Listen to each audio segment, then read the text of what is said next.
Presented by Bruce Ball, our friends at BruceBall.us. I see some Bruce Ball batting gloves over there. Yes, I do. The batting gloves that I wear, there's a Bruce Ball sweatshirt. You're going to get Bruce Ball all over the place. BruceBall.us. We are going to bring out your favorite, Sammy Sosa.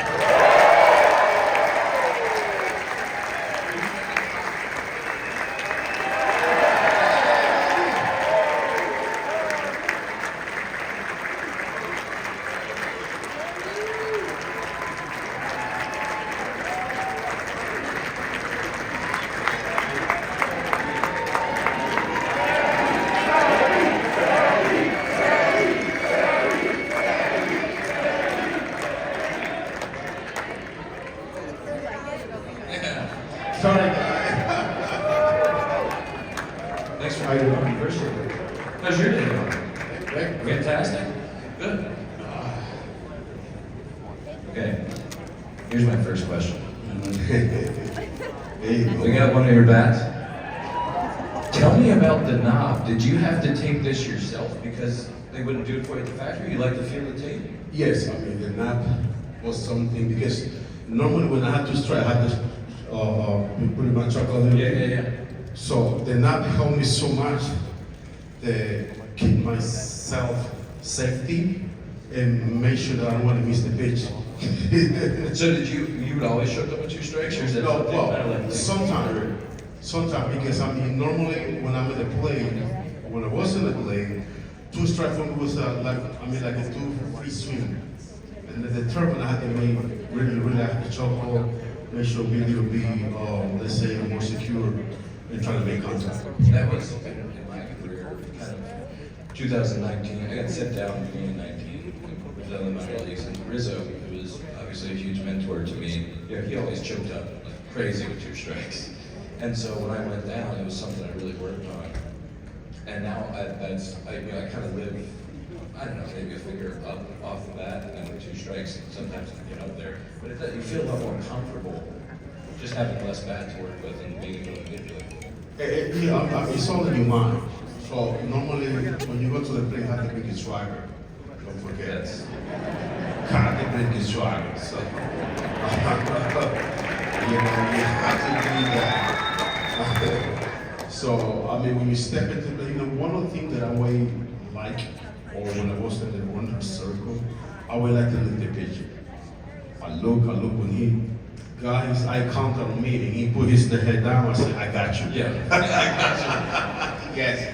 Was that something that did you have that from a young age? Was that just like ingrained in you right away, or is that something you had to learn? Well, in my country, we said that we say perro caliente, which is kaki. You know what I mean? It's meaning that you play the game in your style. Some people are not gonna like it, but they don't pay the bill. So, you know what I mean? So, what you gotta do, I think, feel comfortable yourself, because you have responsibility. You have 40,000 people watching you every day, and you want to do the best, and leave the best in the field. So, whatever you feel comfortable with and work for you, continue to do it. Confidence is that thing as a hitter that you gotta have it every day. As soon as you lose that confidence, You finish. It's over. Finish. Because for me, I'm instrumentally. It's pretty much, a lot of people try to get to my mouth, but it's impossible. I'm not thinking. I don't let anybody or any clown get to my mind. Excuse me, my language. Because when you're in the field, you find, first of all, with a pitcher that trying to get you out. And then you have all the A players trying to be Because everybody out there trying to catch that ball. You know what I mean? So you have to prepare yourself. For me, mentally was everything, because when you're strong mentally, nobody can touch you. I love that. So here's what I want to do. We'll run through a couple of your career highlights. Okay. You like that, right? Hey, you start going through these. It's crazy. So we're gonna start 20 homer month. Okay, we're gonna play it on the big board. 20. Yeah, I'm just I should have hit 25.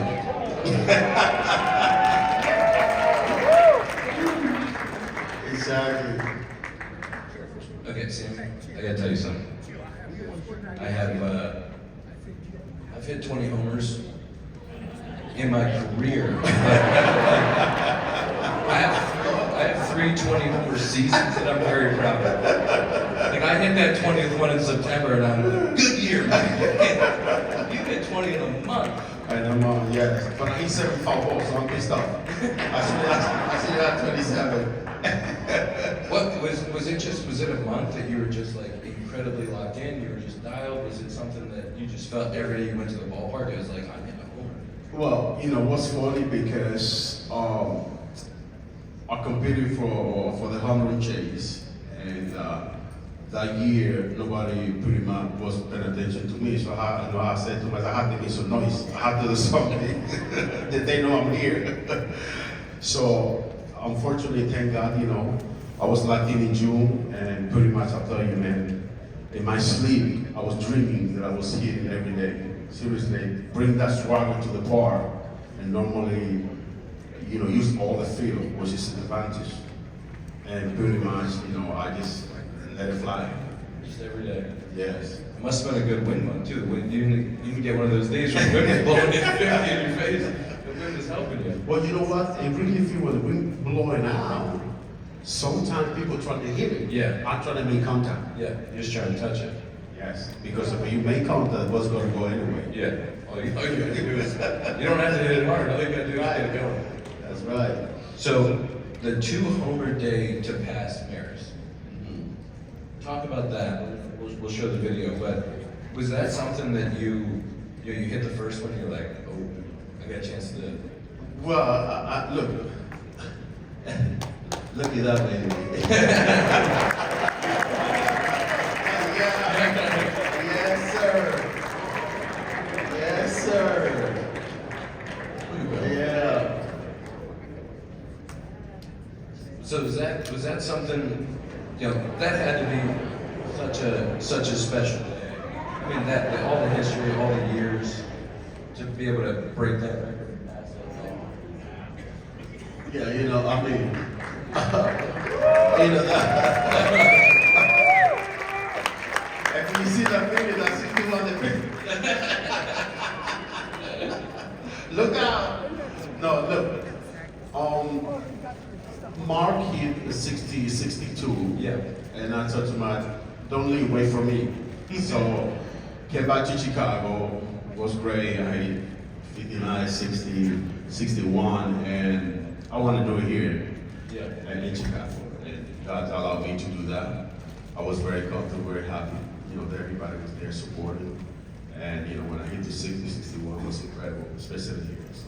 Yeah, That was very special. It was something.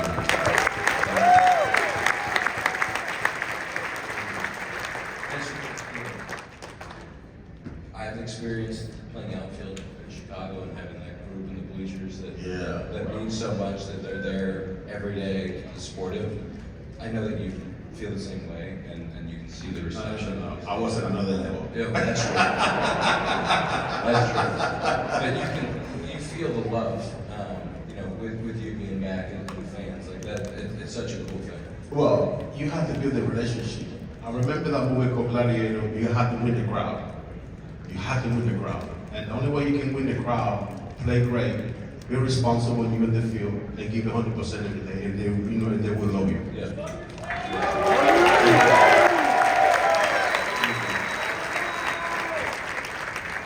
Speaking of, you know, the outfield, we'll show the video from September of 2011. You carried the flag out. That was a really.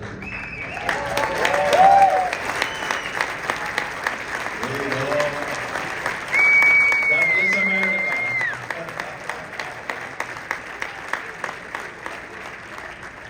That was Thank you. such an amazing moment. Just talk to me a little bit about how, you know, how did that come to be in your head? Well, I remember that was that day.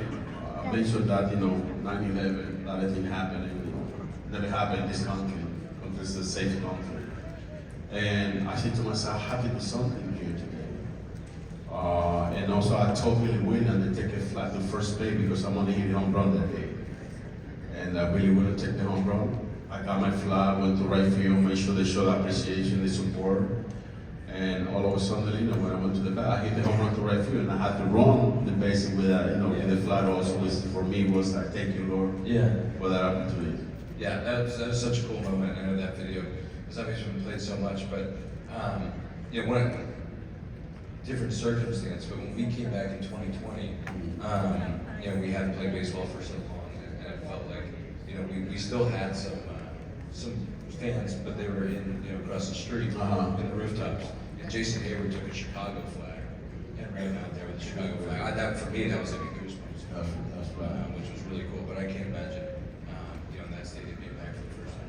No, especially the city was down a little bit. Yeah. I think we played the game, come up with the flag, and win the game. Myself hitting home run and run the base. I guess, because everybody was thinking about it, what happened in 9/11. But at least I brought something, contributed something for them to be a little bit more relaxed and happy, enjoy the game. Yeah. And that's fantastic. That's an awesome part. We're gonna show when you tied game 1, 2003. Talk to me about.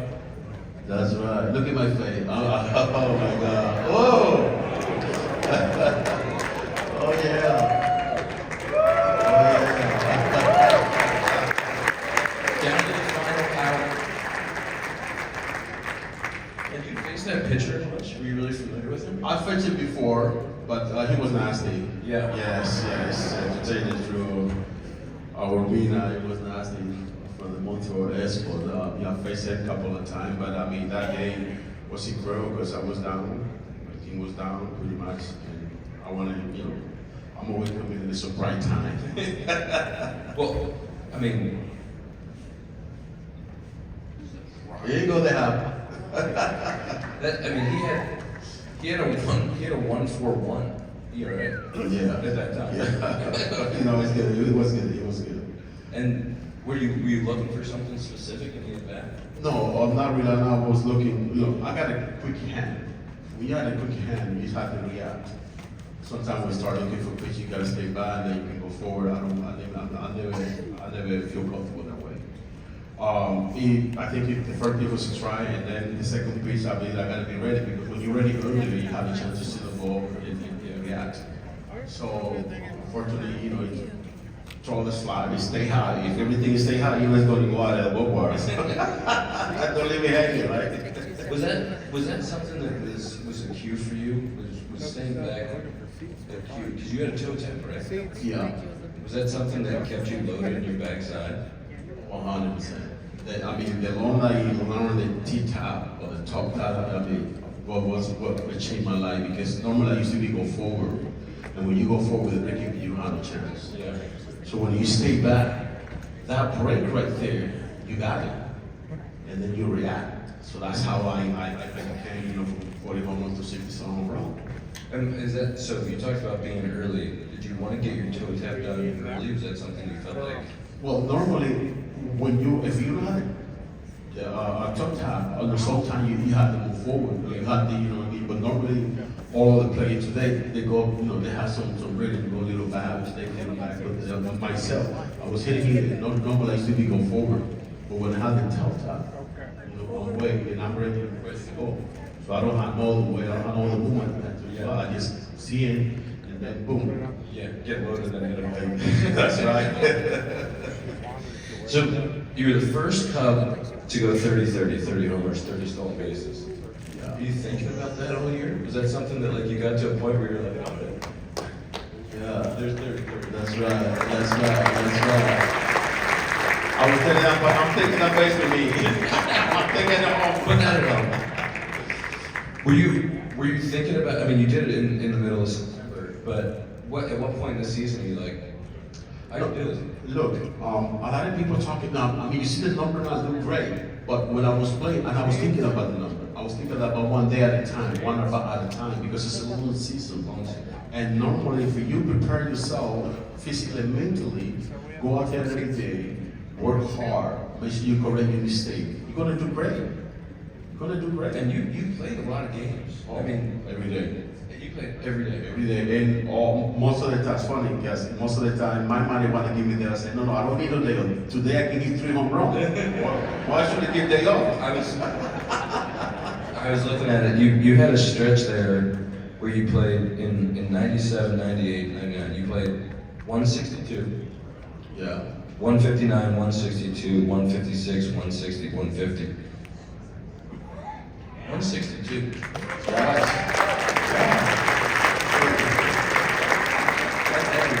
That's every day, yeah. Oh, did you take a lot of pride in it? Well, you know what? They don't make it like they used to.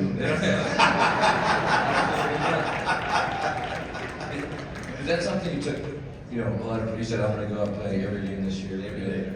I prepared myself for that, and like I said, I was afraid that the day that I don't play, that could be the best day for me. And I'm telling myself, today's different, but I like to be there every day, man. That's awesome.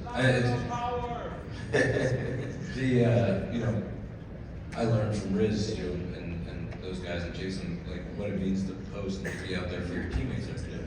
And especially for you, when you're the guy hitting home runs, like we need that guy. That's right. That's right. So, 600 homers. How special is that? It was great.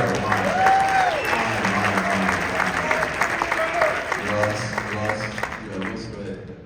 And against Chicago. What is that? What is that? That club being a part of that? Well, after you pass 500, you want to get to 600. And then you get 600, you want to go to 700. I mean, unfortunately, it's not me, but for myself to get to 600 home run was something that I came back because I had it in 2006. I took a year off and came back in 2007 and reached pretty much past 600 home run. And that was something that I wanted to do it and prepare myself. And because I need 1 year off for myself, to be charge my battery, come back and do Texas, and I did great. So we're going to show you passing the Cubs all-time record, and passing Ernie Banks, and playing here for a long time. The Cubs history, it's special. It's important. You saw the ovation for the guys last night. And I know for you getting in the Cubs Hall of Fame and being a part of that, it's special. Passing Ernie, what did that mean to you? What did it mean to be the all-time Cubs leader? First of all, I want to say that I took 21 years and I've been here with a beautiful fans which love me and tell you that I appreciate it for a while.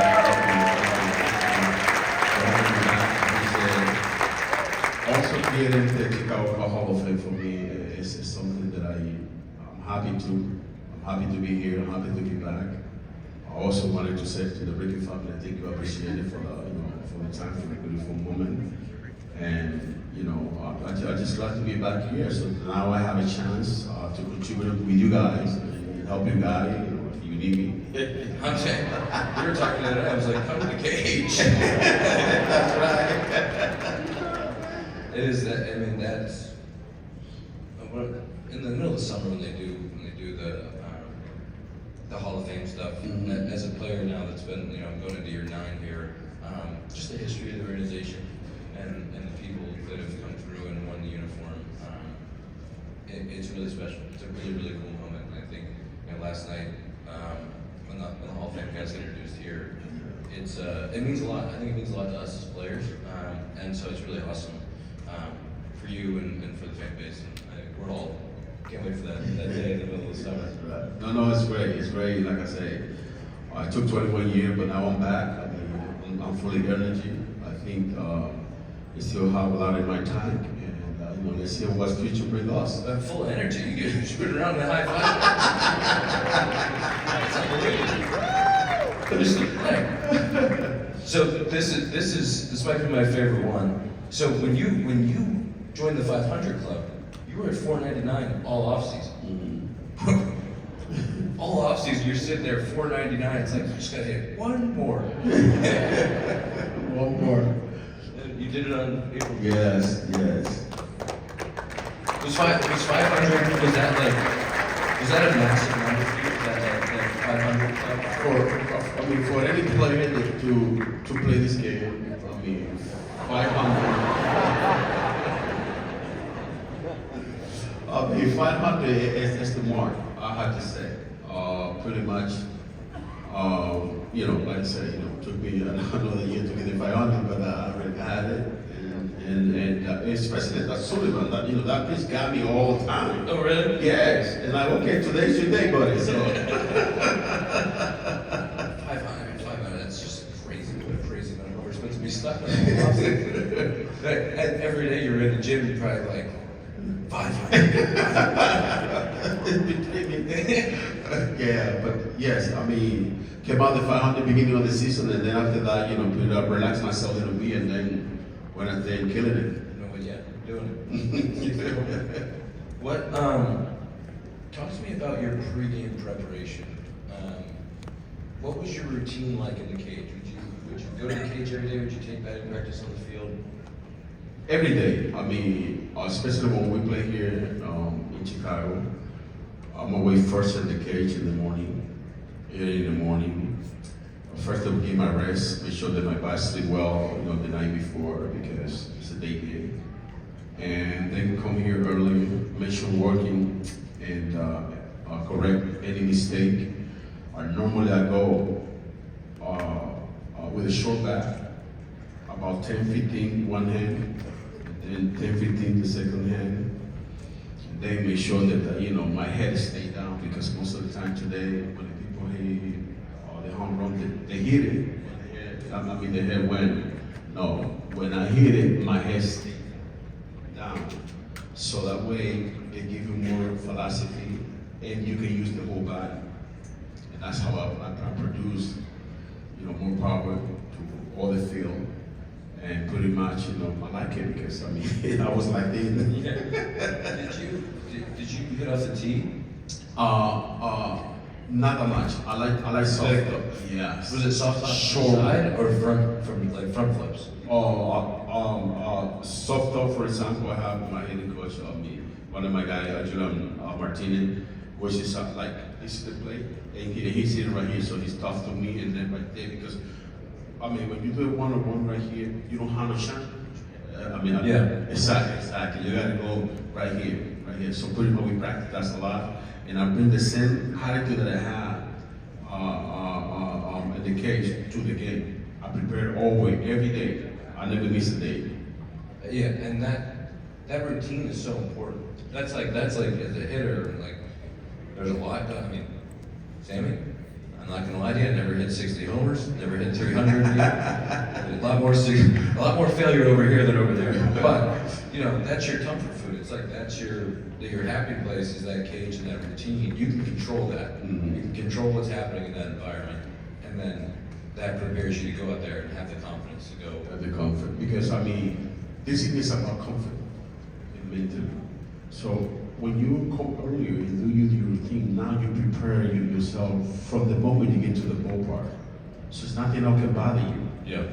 And you take time to the game because you know what I mean? So when you take time to the game, you already locked in 8 in the morning, 9 in the morning in the cage. You don't have to lock in by 1 o'clock. Yeah. You know what I mean? So you take it all the way down because you prepare yourself. You're ready for the fight already. So that's why, when you're there, everything, I mean, you can see everything easy because you already left there. You've already done the work. You've already put the work in. Yeah. So the go out there and just play the game.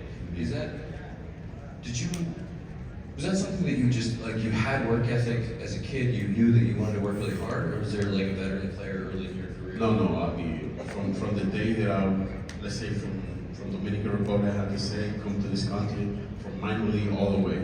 I never stopped. That's awesome. And I think you learn things to get to this level. You have to work hard. You have to separate from the other. Yes. Because I mean, I believe there is a three type of player: one comfortable, one a little bit much better, and the one that I go out there and do magic stuff. So I always want to be in that club. Like from just hearing you talk, it sounds like the difference is mentally. The difference is the confidence you had in yourself and the belief that you had in yourself, kind of unwavering every day. Because when you like think mentally, nobody can touch you. Did you view it as like a fight with a pitcher every day? Did you view it as like a one-on-one, like a matchup? Look, when you like thing, yourself, you're just like a lion in the jungle. You gotta go out there and get your food. Yeah. Gotta go out there. Somebody's gonna eat. Yeah, that's right. I have your baseball reference page here, which is hilarious to look at. You drove in 160 runs one year. Yeah. 160. I could have been 175, but hey. We just talked to Kyle Tucker about this because Kyle led the league one year with 112, a little bit different than 160. Yeah. Did you take a lot of pride in driving in runs? Oh, look, when you're an RBI man, look, you have to learn that from the get-go. You have to understand, pretty much, when you're good at it and something, you gotta continue doing it. I work hard to be in that, in that level. And when I see RBI in base, I say, it's a money time. You have to bring it home. Driving in runs, and I just said this with Tucker, driving runs is a skill. Like there's a philosophy in baseball now, front office level, and at the analytics level that driving in runs is luck. It's dependent on who's in front of you, how many opportunities you get. I think guys that have played, that have done it, and you stand out there, like it's a skill to drive in runs. It's really hard. It's a different. You see different pitches. You see every pitcher locks down. They don't want to give up runs, and you want to drive them in, and that's the name of the game. The name of the game is scoring runs. Yeah, it is. It's the two types of way for you to drive a run. Some people go out there and they don't have a plan. But when you prepare yourself, you always have a plan. Because I cannot go up there, for example, have minute, second, minute, third. And if you have to do a long swing, am I going to strike out? Am I going to miss the pitch? So I chalk up. I want to make sure that I drive the ball to right field or to do the fly ball so that way I can do the routine play. And that's how you get, one at a time. Would you ever choke up from pitch one with a gun? I know you talked about doing it with 2 strikes. Would there ever be a situation where you would choke up to start? Yes, and you have to because you want to get the course. ball. Look, when you make adjustment in yourself, it's for the benefit of yourself because you have a plan. And normally, if you try the long swing and not working, you have to find something yourself to make sure that you put it in play. Yeah, I like that a lot. I think it's for me, like it's very dependent on the pitcher, right? And very dependent on the matchup. But there's some guys who are like, I got this guy. I don't need to choke up. There's some dudes, throwing 100. And you're like, I'm gonna grip this thing on the barrel. Who was the guy that gave you the most trouble? Well, I have to say, one of the, let's say, the mediocre pitcher, that's the one that gave me trouble. Really? Yes. The pitcher like Randy Johnson, I got a hand in my book about air time. Kurt Schilling, I have put him out the good one. In the book? Yes, in the book. That's a long book, Sam. Yeah, it is. Makes man look like a pain. And also I have Dexter also. You got Dexter? Yeah. So what was it about the mediocre guys that was it like No, as well? Or, because look, when a guy pitched 89, 90, you know what I mean, with good breaking and stuff, I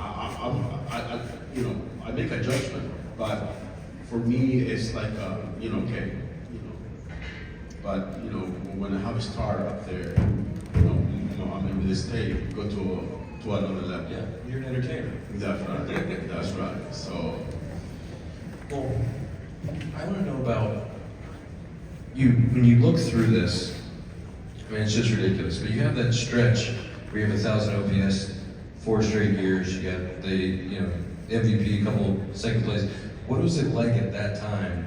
Because this one season cracks me up. You had 10.3 WAR. That was second in league to Barry with 11. What was it like? Like you're in that MVP race, Barry's. yeah, I mean, better come out of the butches. You look through that list. It's just crazy. You look through that list of guys that are getting MVP votes. I mean, it was the NL star-studded at that time. What's it like to hit You go for you have 10 wins, you get 64 homers and 160 RBIs, and you're like, well, I'm second. That's right. Hey, look, I mean, when we play, we got some good players also. Oh, man. Barry came out, like I said, he 70 something a year, and hey, you know what I mean? And also, I have my wire or something to me, but, at least I don't came out first, but my number looking pretty good, right? Yeah, they're looking really good. Looking at that. Did you talk to those guys a lot in the middle of that home run race? Like you're in the home run race, you're doing that. Like were you and Mark talking all the time? Yes. I mean, when we see each other, we have a conversation. Mark is the type of person he don't speak a lot. He don't talk too much, but he always became laughing. Hey, come on, let's go, let's do this. So yeah, I have a lot of conversation with Mark and also Barry. Did you like doing the home run derby? You did the home run derby? Yeah. Did you like doing it? Yes, I love it. That was. Put it in the show. I love it. I mean that. Some of those homers, you're like, Oh yeah. God. No, but the thing that I want to get out of the ballpark, and that's the far that I can go. But that I mean, when you see those videos like that was an epic home run derby. I mean, absolutely epic. Oh, yeah. Do you like the new format where they're doing it for like time? Time, yeah. Yeah. Do you like that, or do you wish that they would do like the 10 ounce? Like, Well, 10 hours, I mean. the 10 ounce was Yeah. Oh, it was awesome. You can't really control how long that's gonna take, though. They're hitting 50 homers. They're like, well, it's gonna be a 7-hour broadcast. I mean, you look back at those home run derbies, like that was like the pinnacle. I mean, I say to myself, look, I'm not here to win, but I'm here to put in the show. Yeah. Yes, because I mean, they'll start getting so great to be there. You're all the best players there. You have a conversation, pick their brain, and see what's going on. But that home run there, make you pretty much, it's incredible. Did you ever feel like it changed your swing or messed with you at all? No, it's mentally. Yeah. Look, the only person that can change you is you if you're thinking too much. I like that. Nobody can change it. It's except you. Is that like if you ever went through a stretch that you were struggling? Would you always go to mental, or would you look at physical stuff? That's a good question. The thing is that today and age, young player thinking too much, and when you go to the play, you're not seeing the ball, you're thinking. And then when you see the pitch, sometimes it's surprising. No. When I have those moments, not for a long time, because I have to say that I maybe off for 20, something like that, or off for 10, but that's it. When I feel myself that I'm not moving forward, I'm not getting the ball in time, what I do is shuffle, like I say, and also sometimes what I do, I wait for the pitch, and I want to hit it right foot, and I want to make sure to break my back, so that way I can pull the ball to the other way. So the sooner I have that, or let's say ground ball to the pitch, I'm doing it. Because if you see today, when you're struggling, your head's flying, you're all over the place, you don't know where you're going, you're thinking. Myself was different. When I think I have something like that, I stay back and try to go to the other way. And you're trying to break your back. Yes. I love that. Yes. Do that. Yes. You guys are gonna say I'm gonna be out there and be like, let's break this thing. But it's crazy when you're going through a slump. It's very easy to try to change things mechanically. Because you listen to a lot of people. Yes. And normally, in today's age, if you have a plan, if you work hard, because today people struggle, but they don't go to the cage. That's the problem. So you have to make sure that you feel good in the cage. It's a beautiful thing. When you're not feeling good, if you go to the cage with one guy and you do it yourself, nobody, you don't listen to anybody. You're good. You're going to find yourself. You're going to find what is the problem. But today, the only one that play Nintendo. Just kidding. Was there any one drill that you would go back to? Was there any one thing, like if you were struggling, that you would go back to in the cage if you were hitting after a game? Like today, when players is struggling, the beautiful thing that you do, the soft stuff. Because the soft stuff going to make your body go back. You know what I mean? Simplifies everything. Simplify that. because you're looking for your mistake. And the only way you can find it is keep your head back there. And that goes back to what we were talking about confidence. You know, when you're struggling, you're going through it, you've lost the confidence, and then you go do your process on the page, you just get yourself confident again. You get yourself believing that, yep, it's all fixed, I got it, we're good, nobody panic, I got it figured out, and then you go back out there the next day with that confidence and let you go play the game. Does that kind of help? Yeah, and most of the people, I mean, most of the time the reporter gets me, oh, you're having a bad year. I said, listen, it's not how you start, it's how you finish. You know? The numbers will be there by the end. Exactly, it's not in October. But yeah, you know, for me, that was the main thing that I would take care of first when I get there. You don't have to hit 3 hours in the cave. You just have to go out and get comfortable. Because and normally, once again, it's good to listen to your coaches, to your people, and watch your video. Because when I was not feeling great, the next day I was in the video room, found out because when you do whatever you do, when you landing, that's how you see in slow motion. If your head's moving, if you looking, you know, to the stand, and that's how you see your mistake. And then what I did was I had the bat the day before, but I had the bat for another home run that I hit. So So you watch the good stuff. Yes. That is, I mean, that is the best medicine, is going back and you watch yourself just hitting homers. I'm a good player. I can see that. I'm a good player. I can hit homers. I've done it before. Just watch a few of these.